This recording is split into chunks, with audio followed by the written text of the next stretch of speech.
ሰላም ወደ አድማጮቻችን ይህ ያያ ስፖርት ነው። አርሰናል ከፓላስ መድፈኞቹ ወደ ግማሽ ፍጻሜ ለማለፍ የሚያደርጉት ተጠባቂው የካራባኦ ካፕ ጨዋታ ነው። ማክሰኞ ምሽት 5 ሰዓት የሚደረግ ነው። ወደ አድማጮቻችን አርሰናል ይህንን ማለፍ የሚችል ከሆነ እንግዲህ ባለፈው የውድድር ዓመት ማይክል አርቴታ ይህንን ስብስብ ይዞ ግማሽ ፍጻሜው በኒውካስትል እስከሚወርቅ ድረስ በግማሽ ፍጻሜ ተሳትፎ ነበር። ታዲያ ዘንድሮም ድጋሚ የሚያገኘው ይሆናል። አምና እንግዲህ የማይረሳው የአውሮፓ ቻምፒዮንስ ሊግ ግማሽ ፍጻሜ መሳተፉ አይረሳም። አርሰናሎች ይህንን ዋንጫ ማሸነፍ የሚችሉበት እድል ካገኙ የተሻለ የሚሆን ይመስለኛል። ምክንያቱም የቡድኑን መንፈስ በመጋቢት ወር ማነሳሳት የሚችል ይህ ስብስብ የሚፈልገውን ዋንጫ ማግኘት የሚችልበት አጋጣሚ ስለሆነ ማይክል አርቴታ ለዚህ ጨዋታ ሙሉ በሙሉ ስብስቡን ዝግጁ የሚያደርግ ይሆናል። አርሰናል ይህንን ጨዋታ ማለፍ የሚችል ከሆነ ቼልሲን በስታንፎርድ ብሪጅ፣ ከዛ በመቀጠል በኤምሬትስ ደግሞ በድጋሚ የሚገጥም ይሆናል። ተጠባቂ ጨዋታዎች ነው የሚሆኑት እነዛ ጨዋታዎች። እንግዲህ አርሰናል ግን ከፊቱ መጀመሪያ ክሪስታል ፓላስ ኦሊቨር ግላስነርን ክሪስታል ፓላስ ማሸነፍ ይጠበቅበታል። ወደ አድማጮቻችን በእናንተ እይታ የጨዋታው ውጤት ስንት ለስንት ይጠናቀቃል? አርሰናልስ ወደ ግማሽ ፍጻሜ ማለፍ ይችል ይሆን? የሚጠበቅ ነው የሚሆነው። እንግዲህ መድፈኞቹ በካራባኦ ካፕ ጨዋታዎች ፖርቶቬሌ ላይ በመሄድ ፖርቶቬሌን በጥሩ ሁኔታ እንግዲህ አሸንፈዋል። የሚታወስ ነበር። ብራይተኑ የኤምሬትስ ስታዲየም አስደናቂ ብቃት 2-0 ያሸነፉበት የሚጠቀስ ነበር። አርሰናል ይህንን ዋንጫ በ1987 እና በ1993 ነው። እዚህ ስብስብ ውስጥ ማንም የተወለደ የለም በዚህ ወቅት አርሰናል የካራባኦ ካፕ ዋንጫን ሲያሸንፍ። ብዙውን ጊዜ የአርሰናል ደካማ ብቃት በካራባኦ ካፕ ላይ ሲነሳ ሁሌም የሚነሳው የስኳድ ጥራት ነው ወይም የተጫዋቾች በብዛት አለመኖር ነው። አሁን ግን ያን ሁኔታ በ250 ሚሊዮን ፓውንድ በክረምቱ በማውጣት አንድሬ በርታ ለማይክል አርቴታ በሚገባ ሁኔታ ፈተውልታል ማለት ይቻላል። ታዲያ ይህ ስብስብ ዋንጫዎችን ማሸነፍ ማይችል ከሆነ ማን ማሸነፍ ይችላል? ትልቁ ጥያቄ ለአርሰናልና ለመድፈኞቹ ነው። ይህንን ውድድር ለማሸነፍ ዘንድሮ ትክክለኛው ጊዜ ይመስላል። ምክንያቱም ማንቸስተር ሲቲና ኒውካስትል፣ ቼልሲ ወደ ቀጣዩ ዙር ማለፍ ችሏል። ከነዚህ ቡድኖች በፍጻሜው በዌምብሌ ማንን አርሰናል ይገጥማል? ማንንስ ጥሎ ያልፋል? የሚጠበቅ ነው የሚሆነው። በአጠቃላይ ግን አርሰናል በዚህ ውድድር ላይ በማይክል አርቴታ እየተመሩ ባለፉት 4 ዓመታት 2 ጊዜ ወደ ግማሽ ፍጻሜ አልፈዋል። 4 ጊዜም ደግሞ ወደ ሩብ ፍጻሜ ገብተዋል። 21-22 በሊቨርፑል የወደቁበት፣ አምና በኒውካስትል የወደቁበት የሚረሱ ዓመታቶች አይደሉም። ታዲያ አርሰናል ዘንድሮስ ማሸነፍ ይችልና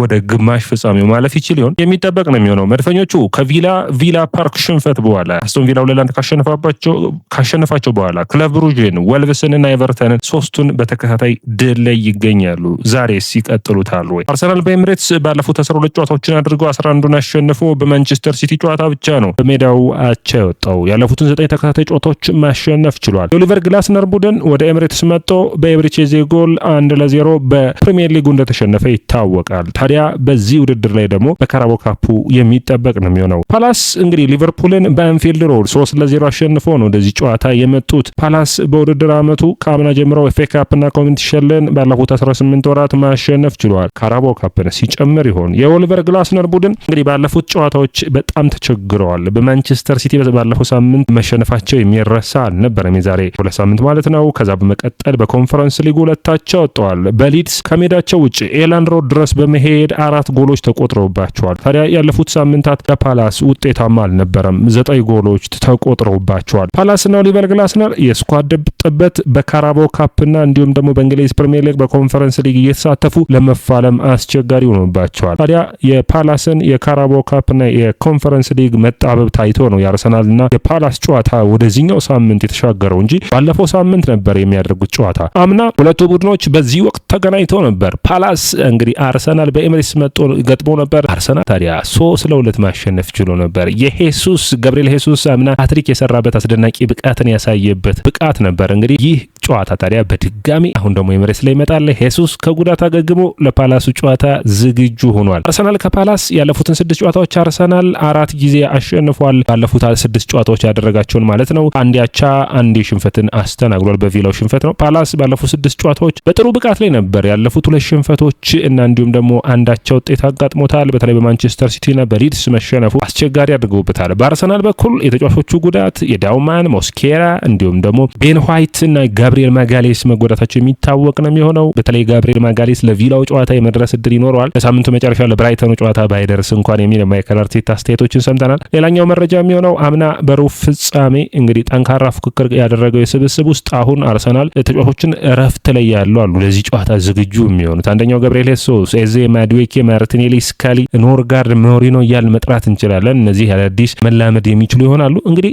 ማይክል አርቴታ በዚህ ጨዋታ ለጆሽ ኒኮልስ እድል ይሰጠው ይሆን? ይህ አምና ዘንድሮም በተለይ በጥሩ ፐርፎርማንስ አምና በተለይ በአርሰናል ከሜዳ ውጭ ቦልተንን በገጠመበት በኤምሬትስ ጨዋታ የመጀመሪያ ጨዋታውን ያደረገው ጆሽ ኒኮልስ ወይስ ማሮን ሰለሞን? ማንን እድል ሰጥቶ ማይክል አርቴታ ያስጀምራቸዋል? የሚጠበቅ ነው የሚሆነው። ፓላስ ዘንድሮ በጉዳት እየታመሰ ይገኛል። ካርዲናስ፣ ዶኮሬ፣ ኮፕላር እንዲሁም ፔድ እና ማቴታ አይኖሩም። ይህ ትንሽ አስቸጋሪ ነው። የኡቼ፣ ሶሳ፣ ላማር እና እንዲሁም ደግሞ ካንቮኒ የመመለስ የሚጠበቅ ነው የሚሆነው። አጠቃላይ አርሰናል ግምት ያስተላለፍን በምናይበት ጊዜ ኬፓ አሪዛባላጋ ወደ ግብ ጠባቂነቱ ይመራል። ጆሽ ኒኮልስ የቀኝ መስመሩን ይዛል። ሰሊባ፣ ካላፊዮሪና ሊዩስ ስካሊ ተከላካይ መስመሩ ነው። እንግዲህ ባለፈው ሳምንታት ተደጋጋሚ የሆነ ጨዋታዎችን ያጋጠመው ሂንካፔ እረፍትን የሚያገኝ ይሆናል ተብሎ ይጠበቃል። ኖርጋርድና ሚኬል ሞሬኖ የአማካይ መስመሩን ይዛሉ። ኤቼዜ በ10 ቁጥር የቀድሞውን ክለቡን ፓላስን የሚገጥም ይሆናል። ማዱዌኬ፣ ሄሱስ፣ ገብርኤል ማርቲኔሊ የማጥቃት መስመሩን የሚመሩት ይሆናል። ወደ አድማጮቻችን የእናንተን የውጤት ግምት የሚጠብቅ ነው የሚሆነው። በፓላስ በኩል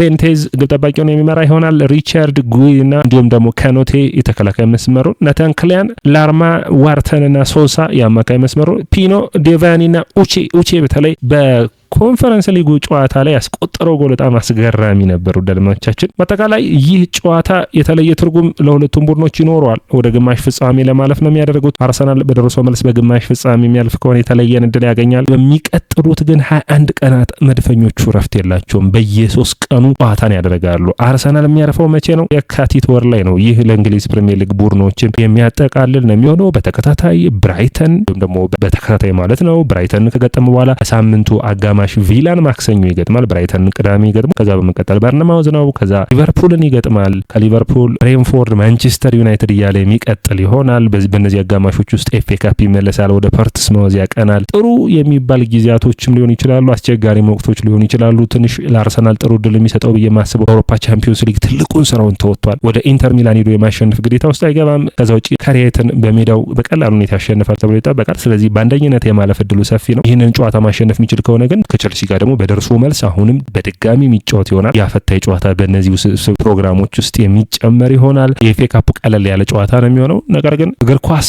65 ጨዋታዎችን አርሰናል ከ20 በላይ ተጫዋቾችን ይዞ የሚጀምረው ለእነዚህ ውድድሮች ለማዘጋጀት ነውና የሚጠበቅ ነው የሚሆነው። ማይክል አርቴታ ከጋዜጠኞች ለቀረበለት ጥያቄ መልስ ሰጥቷል።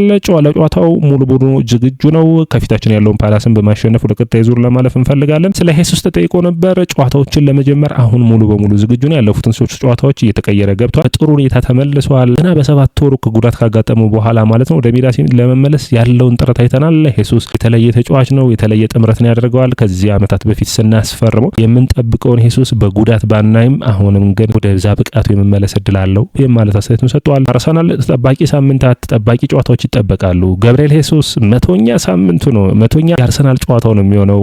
እንግዲህ በዚህ ቡድን ውስጥ አለ ሄሱስ ያልጨረስኩት ነገር አለ ብሏል። ስለዚህ ዋንጫዎች ነው የሚቀሩት። ዋንጫዎችን ማሸነፍ ይችላሉ። የሚጠበቅ ይሆናል። አርሰናል ዘንድሮስ የትኛውን ዋንጫ ያሸንፍ ይሆን? ካራባኦ ካፕ፣ ኤፍኤ ካፕ፣ ቻምፒዮንስ ሊግ ወይስ የእንግሊዝ ፕሪሚየር ሊግ? የትኛውንስ ቢያሸንፍ የተለየ ትርጉም ይኖራል? ወደ አድማቻችን እናንተን አስተያየት የሚጠብቅ ነው የሚሆነው። አርሰናል ከፊቱ ያለውን ፓላስ ማሸነፍ ግድ ይላቸዋል ወደ ቀጣይ ዙር ለማለፍ። ወደ አድማቻችን ይሄ የስፖርት ነው። የስፖርትን ላይክ፣ ሼር፣ ኮሜንት፣ ሰብስክራይብ ማድረጋችሁን አትርሱ።